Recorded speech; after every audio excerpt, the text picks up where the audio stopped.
Hola amigos, bienvenidos a la Gruta del Tesoro, en donde el tesoro verdadero es el conocimiento.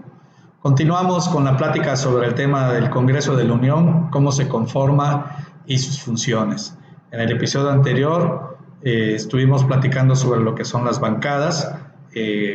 Vamos a continuar con este punto de las bancadas, y para ir concluyendo sobre el punto y tocar algunos puntos más que consideramos que son de importancia platicar. Bien, entonces comentábamos, Roberto, Temo, que pues al final, independientemente si se agrupan o no en bancadas, lo realmente importante es que nuestros diputados lleven a cabo su tarea para la cual fueron electos, ¿no? Que es analizar y revisar, analizar lo que son las iniciativas de reformas en leyes que en rango no sean, bueno, que sean menores obviamente que la Constitución política de los Estados Unidos mexicanos.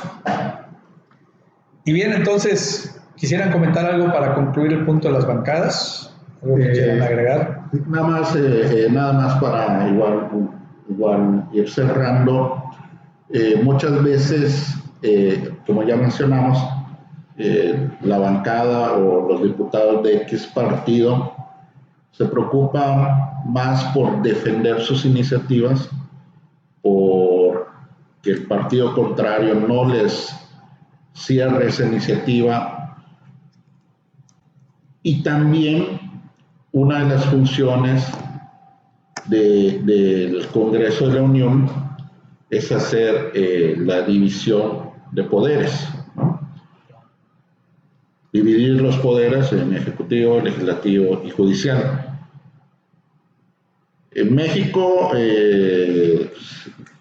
ahora sí que por conocimiento de causa, desgraciadamente a veces esa división no es una división real. En otros países desconozco, porque aunque sí he leído cómo se operan en otros países, no pudiera hablar a ciencia cierta a menos que estuviera en un contacto directo. Pero en México se va perdiendo hasta eso, ¿no? El objetivo de tener dividir el poder en tres segmentos. ¿Por qué? Porque al haber un partido con mayoría, que usualmente lo que busca el presidente en turno es tener esa mayoría, que hace que todas las leyes o iniciativas o cualquier circunstancia que el presidente en turno meta, se da una aprobación inmediata, ¿no? Entonces allá dices, oye, espérate, ¿y para qué hacer la división si el presidente o el ejecutivo está literalmente no autorizando, pero sí lo que él quiera se va a aprobar, ¿no? Entonces allá pierde de nueva cuenta el objetivo de este Congreso, ¿no? Se pierde el hecho de ser representante de la ciudadanía, de ser representante del pueblo mexicano, y se vuelve un portavoz o un representante del presidente. Entonces, he ahí también porque a veces el unirse en bancadas, en lugar de ser benéfico, se transgiversa y es contrario a lo que pudiera ser, ¿no? Entonces, son de las cosas que se dan, están permitidas para tener un beneficio hacia todos los mexicanos, pero desgraciadamente nos vamos dando cuenta con el transcurso de la historia que el beneficio es o para un partido o para el presidente en turno. Entonces, hay igual un punto que creo que nos tenemos que tocar. Quizás para algunos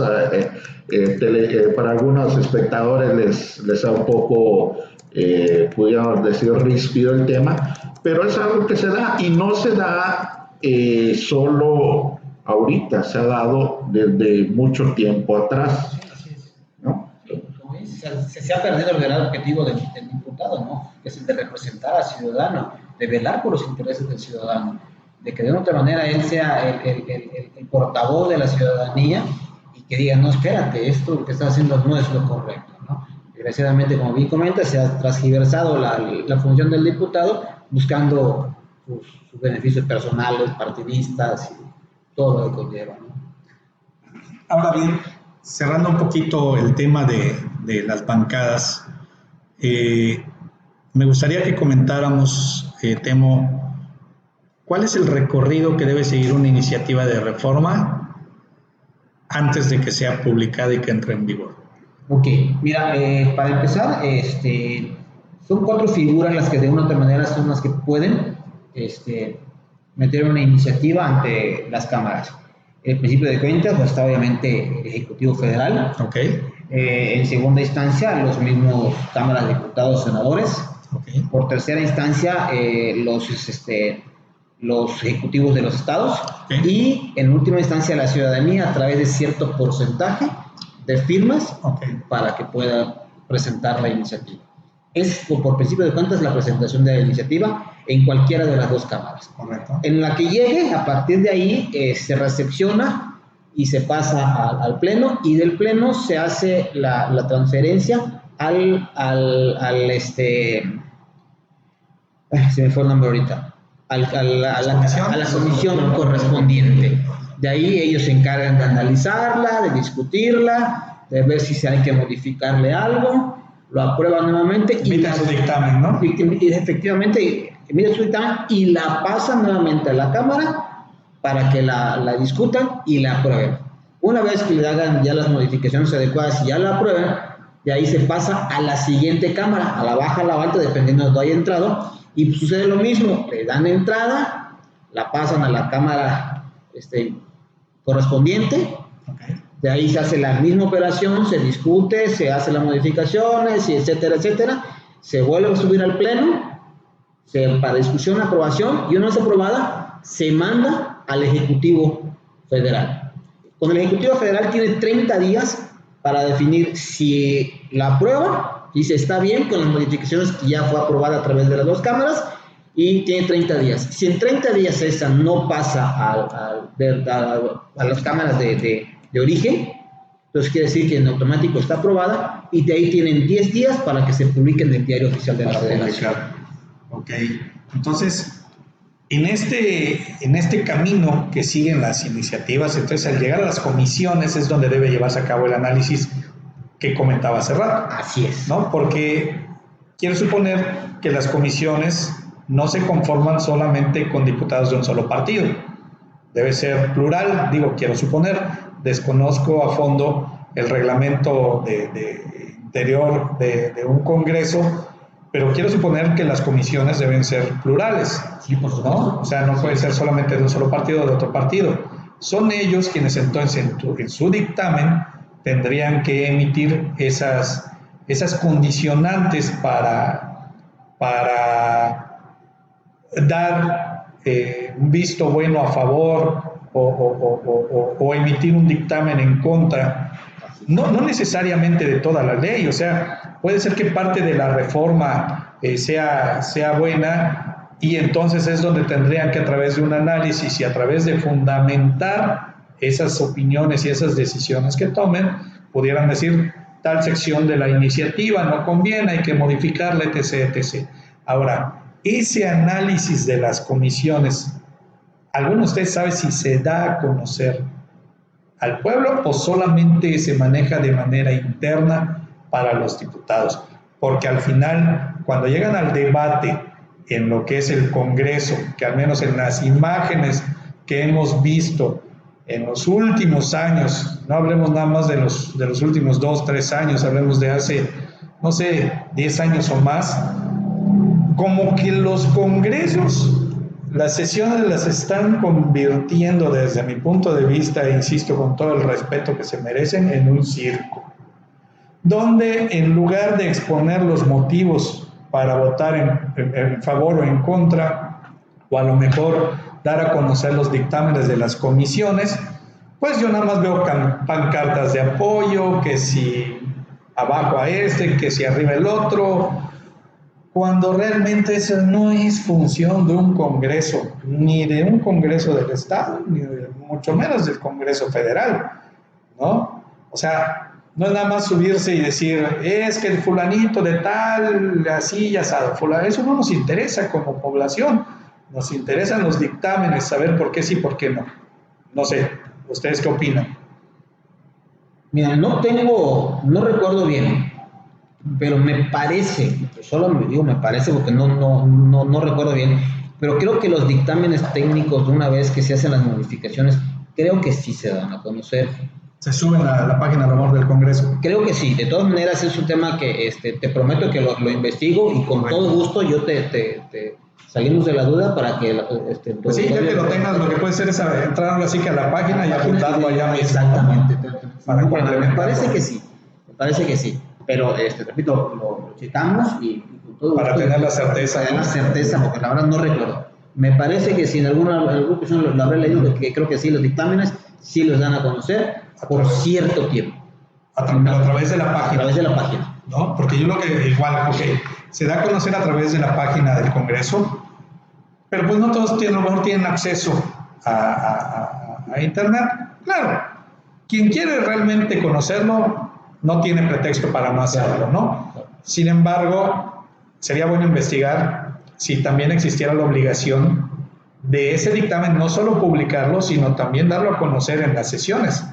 Porque si no recuerdo, al menos no recuerdo haber visto una lectura de un dictamen de una comisión en una sesión. O no sé si a lo mejor estoy equivocado y a lo mejor las sesiones no son para eso, ¿no? Pero, sin embargo, si así fuera, a mí se me haría interesante que en las sesiones se diera lectura a los dictámenes de esas comisiones, ¿no? Para que entonces se manifestaran a favor o en contra y también con sus fundamentos. En ese aspecto igual, yo no estoy tan seguro si hay alguna manera, o mejor dicho, si hay una exposición de motivos por los cuales no pasa o pasa por parte de las comisiones, pero sí se da a conocer. ¿Por qué medio? No, ahí sí desconozco. No sé si en la página o si tú puedes ir físicamente al Congreso a solicitar información de alguna iniciativa, pero sí se da a conocer. La verdad desconozco cuál es el medio, pero se da a conocer. Y algo que mencionaba hace rato, Temo, de que al fin y al cabo las comisiones tienen la función ya sea de aprobar, modificar o rechazar cierta iniciativa. Me viene a la mente ahorita, no sé si bueno, obviamente lo han de recordar, la famosa